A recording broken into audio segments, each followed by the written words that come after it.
The lunar breeze carried the impossible aroma of grilled meat and burning charcoal, mixed with the metallic smell of recycled oxygen leaking through the family dome's valves.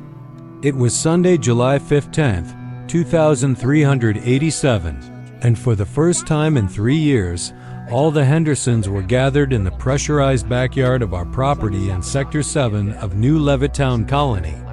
Dad was adjusting the controls of the vintage Atomic Grill, an Atomic Grill model 2340 that he had restored piece by piece in the basement.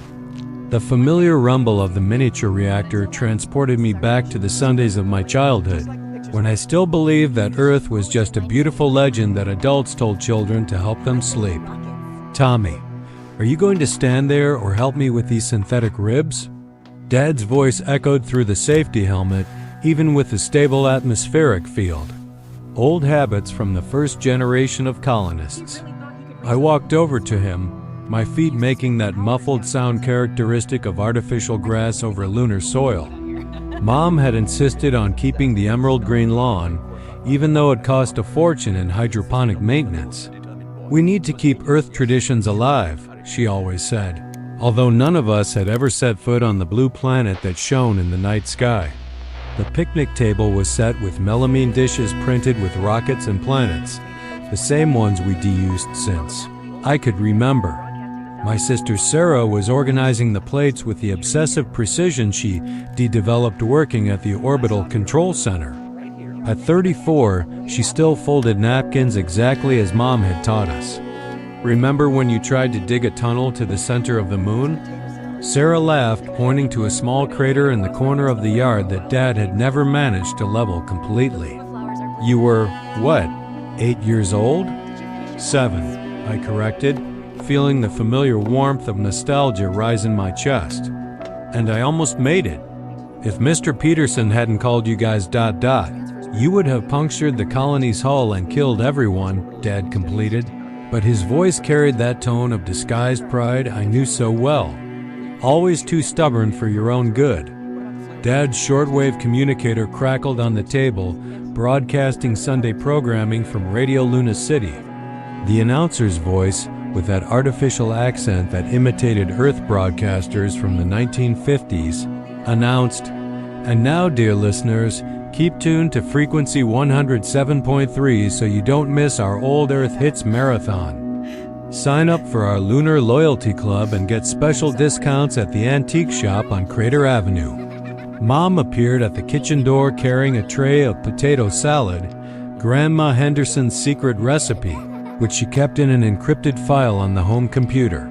Her graying hair was pulled back in the same bun she'd worn for decades, and the floral apron looked like it had come straight from a 2350s decorating magazine. "Have the children arrived?"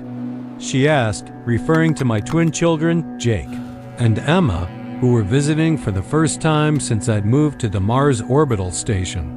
"Their transport should land any moment," I replied, checking the chronometer on my wrist. The Earth-Moon-Mars journey had become routine, but it still made me nervous when it came to my little ones. The unmistakable sound of retro thrusters echoed over the colony, and we all looked up through the transparent dome.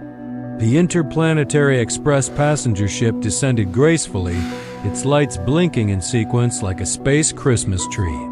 "Here they come," Sarah murmured, and I noticed her eyes were teary. She had never married, dedicating her entire life to the space program, but she loved my children as if they were her own. 15 minutes later, Jake and Emma were running around the yard with the unbridled energy of 9-year-olds who had spent 6 hours trapped in a spaceship. They seemed to have grown years since the last time I saw them, just 3 months ago. Grandpa, we brought something for you," Emma shouted, pulling a small metal box from her backpack. "It's real dirt. From the real Earth." Dad took the box with trembling hands, as if he were holding the Holy Grail.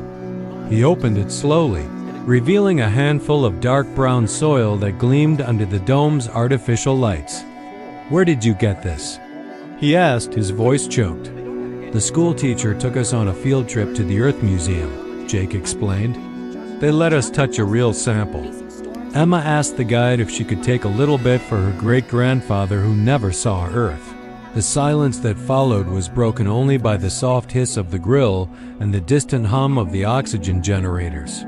Dad closed his eyes and inhaled deeply, as if he could smell the earth through the box's glass. "You know," he said finally, "my father used to tell me stories about what it was like to plant tomatoes in the backyard. He said the soil smelled like rain and promises." Mom approached and touched his arm gently. "Tell them about Grandpa Henderson's garden." And so, while the synthetic ribs cooked and earth shone like a blue pearl in the black sky, Dad began telling the same stories I had heard 1,000 times in childhood. Stories about lawns that grew by themselves, about rain that fell from the sky without needing machines, about birds that flew without propulsion. Jake and Emma listened fascinated. Their eyes wide like mine must have been decades ago. For them, just as it had been for me, Earth was a magical place where people walked without helmets and breathed air that didn't need to be manufactured. "Daddy," Emma whispered, tugging at my sleeve, "do you think someday we'll be able to visit the real Earth?" I looked at her, then at Jake, then at my family gathered around the lunar picnic table.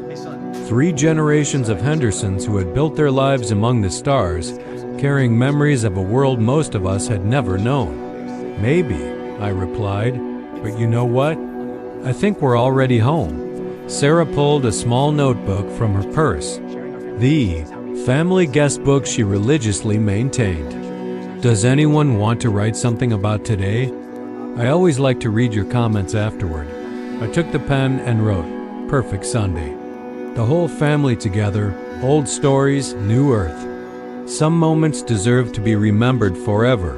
As the colony's artificial sun began to dim, simulating Earth's nightfall, Dad turned off the grill and Mom began collecting the dishes.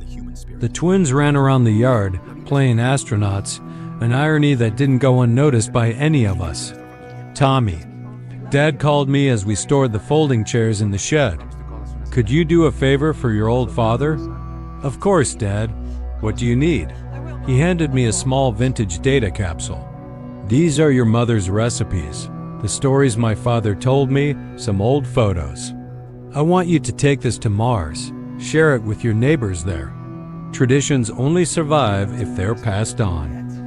I took the capsule, feeling its insignificant but immense weight at the same time.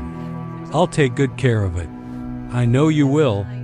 He smiled, and for a moment, I saw the young pioneer who had left everything behind to build a new life on the moon. "That's what we do, son. We build bridges between what we were and what we're becoming." Later, when everyone had said goodbye and I was alone on the ship back to Mars, I looked through the porthole at the moon receding.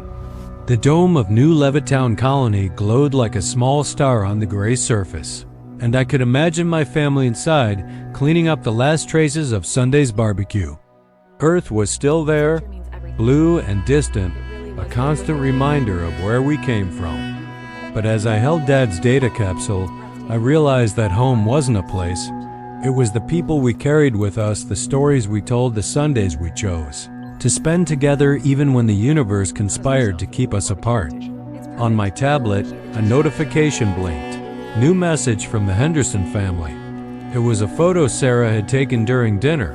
All of us around the table, smiling under the dome's artificial light, with Earth shining in the background like a silent blessing. I saved the photo to the family memories file and began writing a message to my Martian neighbors, telling them about the lunar barbecue and the recipes I was bringing. Some traditions, I thought, deserved to travel between planets. Did you enjoy this fascinating story? Then don't forget to follow to keep up with the next ones. By the way, an even better story is appearing on your screen right now. Click on it and I'll meet you there.